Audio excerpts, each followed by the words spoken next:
StudyTube channel. My name is V and I'm really excited to be here. Jack made the first video yesterday and I'm now making the second video, and we are going to have a new video for you guys every single day for the foreseeable future, and I just can't wait. And I'm just so proud of us for doing this because, you know, this is our version of our response to the COVID-19 crisis right now and the academic effects that it's had on you guys, and we just thought we are gonna tackle this head on as a StudyTube community, and this is what we came up with, teaching you something new and different from each of us every day. If you've came from my channel at all, you will know that I wanted to start a series on sexuality and gender, my favourite module from my degree, so we're sticking to that, but I never got to because I got caught up with my dissertation, blah blah blah, but I finally handed it in today, so I'm free and I'm here for you. So we're going to do it on this channel instead of my channel. So I have some notes in my notebook because I don't want to get anything wrong. So for today's video I am teaching you all about masculinity in the ancient world and what it meant to be a man. And the next time that I put a video on this channel, it'll be all about women in the ancient world. So I'm so excited! So today the question that we're tackling is, how can we account for the diversity of masculine ideals in the ancient world? So essentially what that question means is, why were there so many different versions of masculinity? What does it mean to be a man? And you can even think about that question in the modern world, like today when you are sitting where you are. What would you, if you had to draw a picture or write down words of what a man is, what would you write down? And I feel like a lot of us would have the imagery of toxic masculinity, whereby a man is like a manly man. See what I'm doing now? Ooh, that's like a stereotype that's stuck in my head, that manly man, to be masculine, is to be assertive, dominant, like owning the space, the area, that kind of toxicity that we, toxicity, is that a word?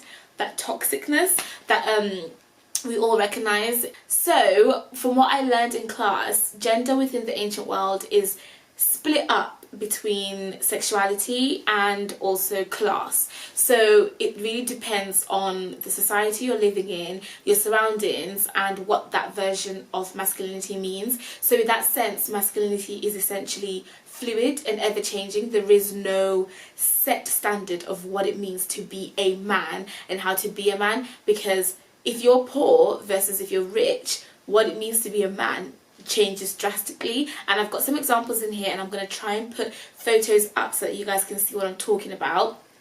But to understand masculinity is essentially to understand the perspective you're looking at. So if right now you said, V, quick, for you to get an A star, tell us what masculinity is in the ancient world, I couldn't, because I would ask, depending on who, like who are we, which group of society are we talking about. So I'm gonna do a side-by-side of ancient Greece and ancient Rome so you can understand that they were very different. So it's not just this is what masculinity is in the ancient world, but it's actually different depending on each region and each time. So in ancient Greece, which is one that I really enjoyed studying the most, I'm going to focus on the 5th century BC. So everything from the development of democracy to the wars between Persia and Athens and all that kind of stuff. And then in Rome, I'm going to talk about the 1st century AD, so when the imperial period began with the first emperor of Rome, Augustus.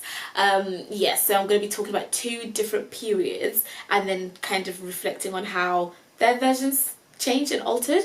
So we'll start with Greece. So in ancient Greece, from my understanding, this is the ideal version, and whenever you're talking about an ideal version within history, it tends to be the most dominant group, and the most dominant group tends to be male, elite, and aristocratic. So the wealthiest men tend to be the ones who push forward the narrative of what the ideal is, and I guess that's the same in the modern world.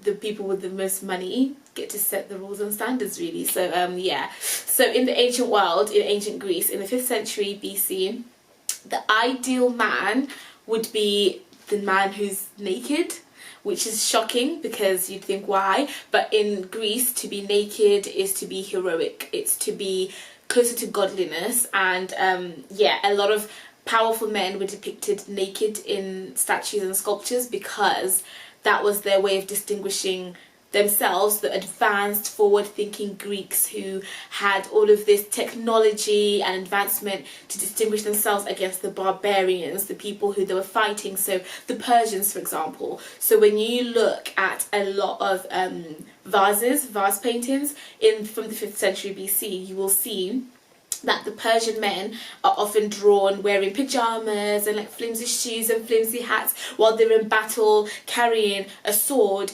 with the thing for the bow and arrow. You know, I don't know what it's called, the thing that you like do this to. They'd carried that on their back with a sword, but you can't use those two together. So they were trying to show them as like dumb, silly, and going to battle in pyjamas, unprepared. And then you'd see them fighting the Greeks, and the Greeks would draw themselves naked, looking all heroic, like, look at me fighting in battle, bearing it all. And yeah, so for the Greeks, nudity was that form of the ideal masculinity for the elites, that people who are below them should aspire to. But that's very, very different in ancient Rome in the 1st century BC. And I'm going to use the example of Augustus, the first emperor of Rome, and how he was shown.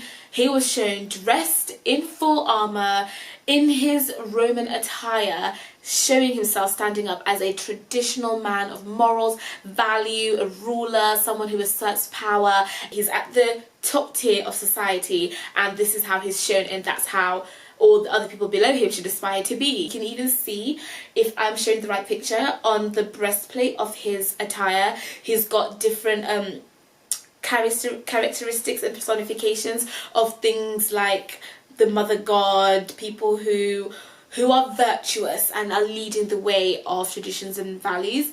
And yeah, that's the ideal of what masculinity would mean in Rome. And in ancient Greece, I'm going to have a picture here that I'm showing of the Tyrannicides, Harmodius and Aristogeiton. They were in a relationship, but it's all in the air, right? So it depends on which ancient source you read. But they are representing the ideal version of masculinity and what it means to be a Greek man in the 5th century, because these two guys here, they killed the tyrant. So there was a tyrant, oh, did I say 5th century? Late 6th, early 5th, okay?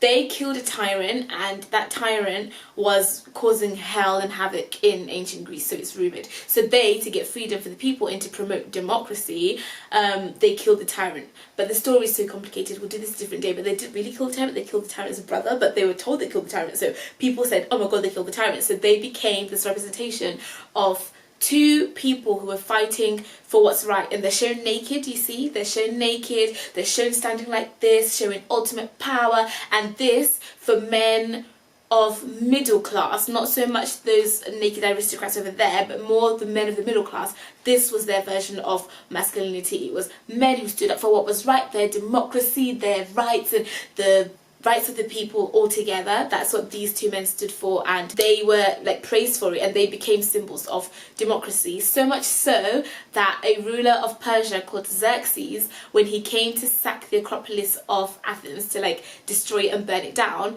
he stole that statue there. Instead of like destroyed it, he stole it, kind of as a symbolism of, we've not only sacked your Acropolis and killed your people, raped your women, but we've also taken what you stand for, which is your version of democracy.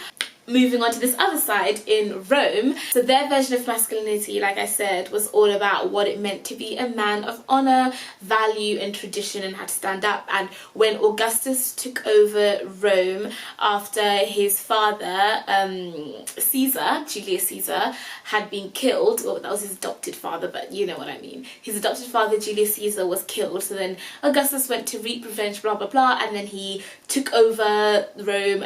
But in that version of masculinity, if you wanted to destroy a man like this, if you wanted to take down this ideal version of a man who's standing straight with the toga, the armour, leading the way, all you had to do was discredit his sexuality, and that's how fragile and easily dismantled this whole ideal of what it meant to be a man could be. And I have an example from Cicero, and I think I said this in my previous video. Mark Antony was completely drawn apart, like eaten up in the Senate, because they accused him of sleeping his way to the top. He slept with someone who was in more power, a man who was in more power than him, and that's how he became a member of the Senate and how he got power.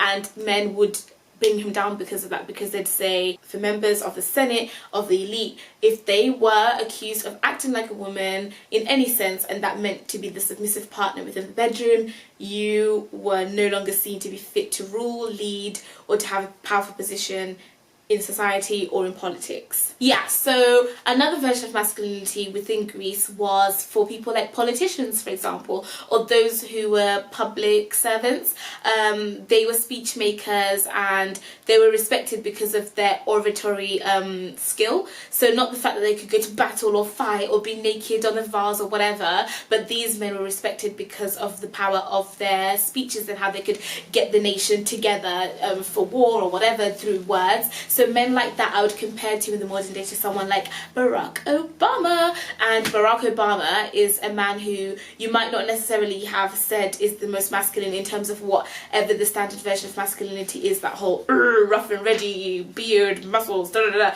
Barack Obama kind of does not embody that from first glance. However, one of the most powerful men in the United States for like 8 years, and so his power and masculinity did not necessarily come from the physicality, but more from the power that he exerted. And for men of this level, so we've gone from who are like politicians or speech makers, their power and their masculinity lay in their oratory skill.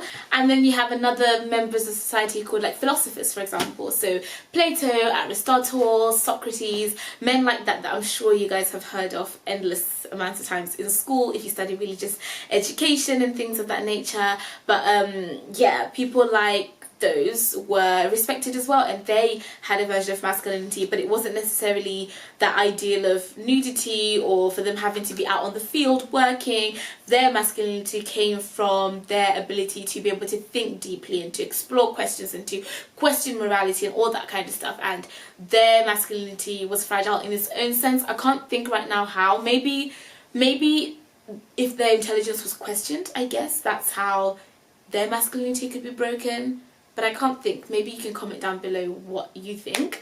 Then I had the working men, like either the men that were slaves, working class servants, or just men who were in the labour area. They were classed as masculine as well, and they had their version, which is more of the version that we think of today, which is the whole muscles out in the fields, providing for their families, working in the household, bringing things home, going fishing, hunting, all that kind of stuff.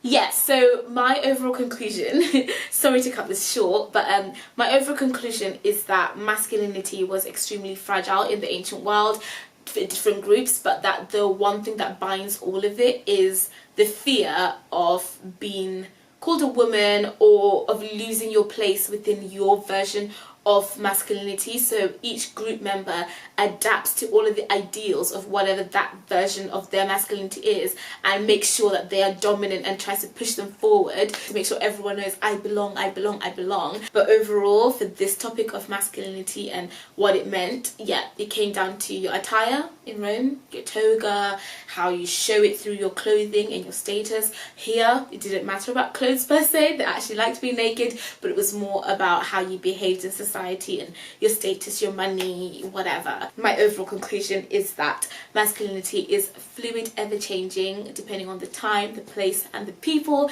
and the context, and that it really is subjective. It's just more about who you are and what you stand for and the group that you belong to and what that version of masculinity is.